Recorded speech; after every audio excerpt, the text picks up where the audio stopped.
Alright guys, we've got another huge Wuthering Waves update. Okay, let's go. Kuro has finally pushed out another round of beta adjustment for the upcoming version 3.6 characters, Qing Xiao and JingRan. Some parts of the kits were buffed, some got nerfed, and a few received some really nice quality of life improvements. So in today's video, we're gonna break down every important change, explain what these adjustments actually mean for each character, and then go over their current best teams and how these updates could affect their gameplay. Before we jump in, if you enjoy Wuthering Waves updates videos and want to stay caught up with everything, please consider subscribing. Now let's not waste any more time and dive right into what's likely the final round of beta changes before these characters officially arrive. First off, QingXiao Changes. Since she received a surprisingly long list of adjustments, some of these are simply name changes, while others directly impact how she plays. Starting with the simpler changes first, Sword Intent has been renamed to Sword Cadence. Master Stage 1 has been renamed to Drawn Stance. Heaven's Clarity now allows your next heavy attack to build additional off-tune levels on enemies. Her intro skill is also no longer considered Drawn Stance. Now moving into the gameplay changes. Several Note Judgment has been adjusted,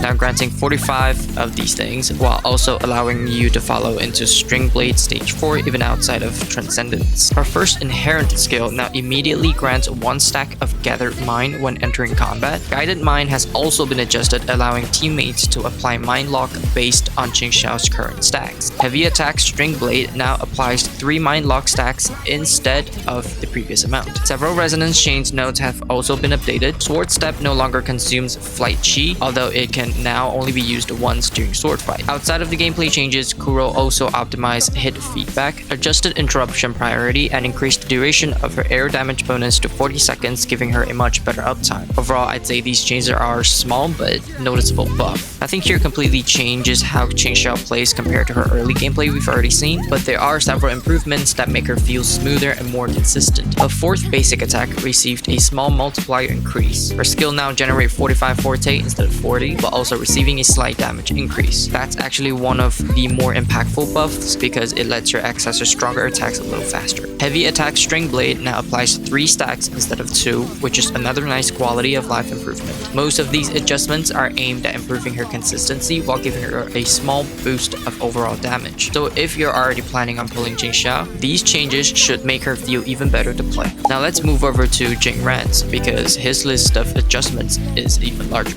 Starting with the basic, his base stats have just been adjusted, with his base HP receiving a noticeably increase. Casting his Liberation now reduces his HP to 50% if he's above that threshold. His HP scaling has also been reworked. For every 1000 max HP, he now gains additional attack healing bonus and fusion damage bonus. The scaling of his heavy attack while inside his empowered state has also been adjusted. Fortune in Disguise has been reworked as well. It now allows up to 50 stacks while providing additional fusion damage bonus based on max HP. Several Resonance Change nodes have also received changes. JingRan now automatically gains Fixation when entering combat, changing how one of his core resources is generated. Casting his outro skill now also grants Fixation. Meanwhile, teammates generating shields now grant JingRan Ghost Shroud while consuming Fixation. Kuro also made improvements to his overall movement flow, so let's talk about what these changes actually mean. Unlike QingXiao, JingRan received a mix of both buffs and nerfs. His base HP was increased significantly, going from roughly 11,600 HP to over 13,700 HP. However, his base attack has been reduced slightly. On the positive side, he now gains 15 stacks instead of 10, making it much easier to fill his forte. His ultimate also consumes less HP than before, which is another welcome improvement. However, Kuro slightly reduced the damage multipliers on both his ultimate and his charged attacks. His maximum bonus from stacks has also been lowered. One of the bigger adjustments is to his HP scaling. Previously, reaching his maximum bonuses only required around 45,000 HP. Now you'll need around 50,000 HP to fully maximize his buffs. At that point, he gains a massive 75% fusion damage bonus along with significantly higher healing bonus. The trade-off is that reaching those maximum buffs now requires a much larger HP investment. So if you're planning to build JingRan, HP is going to be even more important than before. Looking at everything together, I probably consider this a slight overall nerf. The higher base HP, extra stacks, and additional fusion damage bonus are all great buffs, but reducing several of his damage multipliers while increasing the HP requirement by roughly 5,000 HP is still a pretty meaningful trade-off. Of course, we'll need final testing once version 3.6 officially releases before making any final conclusion. With the latest beta adjustments, I don't think either character's best teams have changed very much. Qing Xiao still looks designed around her original Toon Strain lineup. That means teams like Qing Xiao, Denia, and Mornye should remain her strongest option. Most of her buffs simply make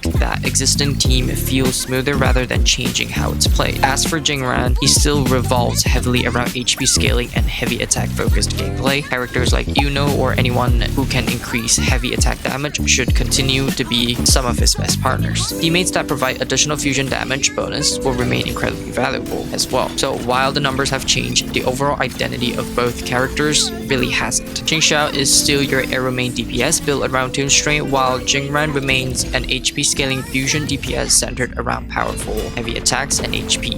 These latest adjustments paint a pretty interesting picture for both characters. Qing Xiao received several solid quality of life improvements, alongside a handful of small buffs that make her rotation smoother and slightly increase her overall strength. JingRan, on the other hand, went through a much larger rebalance with both buffs and nerfs, making him a little harder to judge until we got our hands on the final release version. But now I want to hear from you guys. Which character do you think came out ahead of these changes? Are you pulling for Qing Xiao or JingRan, or are you saving one for the future banner? If you've enjoyed today's video, don't forget to like, sub, and leave a comment. Version 3.6 live stream is just around the corner, so we've definitely got some stuff to talk about after the live stream. Thank you guys so much for watching, and as always, I'll see you guys in the next one.